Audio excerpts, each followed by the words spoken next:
Ma'am पहला सवाल सिर्फ इतना सा है कि आपने सिर्फ गृहिणियों को ही क्यों चुना? होना चाहिए था, क्योंकि हमारा नाम ही आपके जो उसका है वो यही है। गृहिणियों के लिए ना कोई प्रोग्राम नहीं होते थे। ये गृहिणियां तब है ना जब इनकी शादी हो गई। पहले सब लड़कियां हैं स्कूल की, स्कूल के कई चीजों में भाग लेती है। बहुत से लड़कियां ऐसी भी है तो स्कूल में भी, जैसे मैडम शिक्षा अधिकारी थी, स्कूल में भी बहुत सी चीजों में भाग नहीं लेते थे पहले। आजकल हो गया है कि 100% पार्टिसिपेशन होना जरूरी क्लास 5 तक। पहले जो लड़की अच्छा गाना गाती थी वही 3 साल से गा रही है स्कूल के प्रोग्राम में। जो पीछे है वो डरपोक ही है। ठीक है, ऐसी बहुत सारी गृहिणियां हैं। मैंने अपने घर में देखा, अपने आसपास देखा, बहुत लोगों को देखा कि उनके अंदर बहुत सारी कलाएं हैं। जब वो बताती है ना कि मैं बहुत अच्छा ये करती थी, बहुत अच्छा वो करती थी, फिर क्या हुआ, फिर ना मेरी शादी हो गई। तो मेरे मन में एक बार आया कि ना शादी क्यों एंड है, एक डेड एंड क्यों है शादी? शादी हो गई मतलब सब खत्म क्यों हो गया? अगर मेरे बहू अच्छा गाना गाती है तो वो गाए ना। मैं सिर्फ एक खाना बनाने और घर साफ करने का नौकर ला रही हूँ क्या बहू की जगह?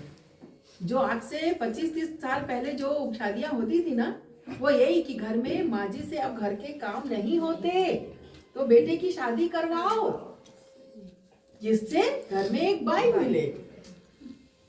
ये मेंटेलिटी क्यों है? आप गृहिणी को गृहिणी का सम्मान दीजिए। ये सही है कि गृहिणियों को भी एक सुरक्षित भविष्य, घर, परिवार, बच्चे, बहुत कुछ मिलता है। क्यों ना उसको उसका सम्मान भी दिया जाए? क्योंकि ना लव मैरिज में भी ना प्रेम थोड़ा कम हो तो चलता है, सम्मान कम हो तो मुझे नहीं चलता। एक दूसरे से ना सम्मान, और ये सम्मान दोनों तरफ होना चाहिए।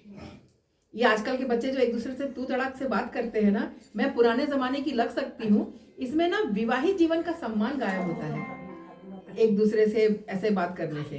तू जाना, या हर रील में दिखा रहे कि कोई किसी को थप्पड़ मार रहा है, कोई किसी को लात मार दे रहा है क्योंकि वो पिज्जा नहीं लाया। इससे ना वैवाहिक जीवन का सम्मान खराब होता है। विवाह एक संस्कार है, जन्म मृत्यु विवाह ये अटल है, ये लिखे जाते हैं ऊपर से, ये हमारे लिए एक संस्कार है। तो क्यों ना इसमें गृहिणी जो पूरे घर की धुरी है, वो बच्चे को जन्म देने जैसा दुष्कर कार्य करती है। मनुष्य से मनुष्य का जन्म वो देवता के बाद आती है शायद, कि जो सृष्टि है वो सृजन करती है, उसका जो इज्जत है घर में तो सबसे ज्यादा होना चाहिए। तो उसके अंदर जो कलाएं हैं वो भी लोगों के सामने आए, तो उसको एक मंच देने की मेरी इच्छा थी। एक मंच देने की इच्छा थी कि ये महिलाएं आकर अपने गाने चाहे जैसा गाए। तो हमने ना एक ऐसा, इसलिए एक सपोर्ट सिस्टम तैयार किया। इस कमरे में मुझे पता है अभी जितनी महिलाएं हैं ना, समझ लो मैं एक गाना गाई, वो कई जगह सुर से आउट होगा। हमारा सिस्टम ऐसा है, यहाँ मौजूद हर एक बोलेगी तुमने बहुत अच्छा गाया। मुझे ऐसा एक सिस्टम चाहिए था। इसमें जरूरी नहीं कि गलत की भी तारीफ करना है, हम धीरे से उसको ठीक करेंगे। अभी तो मुझे अगला गाना गाने तक का हिम्मत देना पड़ेगा ना, सुर में टाइट करूंगी ना बाद में।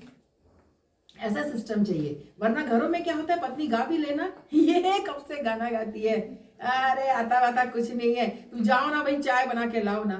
और ऐसे घर में भी महिलाएं रहती हैं, आज भी है, आज भी है, हमारे घरों में ही है। सबसे कॉमेडी बात यह है कि जब लड़की को देखने ये वाकई में कॉमेडी है। गाना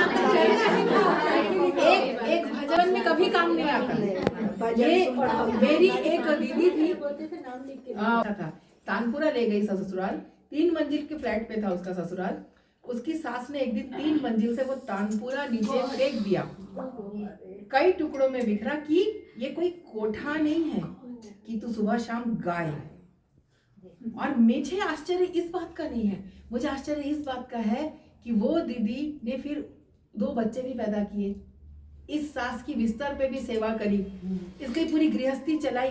क्या उसका मन सच में उस घर से अटैच था कि वो खाएगी क्या या रहेगी क्या या कहाँ, या पापा की इज्जत का क्या होगा, मेरी छोटी बहन की शादी कैसे होगी, ये सोच के वो रह गई। तो इसको गृहस्थी कहते हैं क्या? उस महिला को मंच देने के लिए स्वयं सिद्धा शुरू हुआ। अगला सवाल।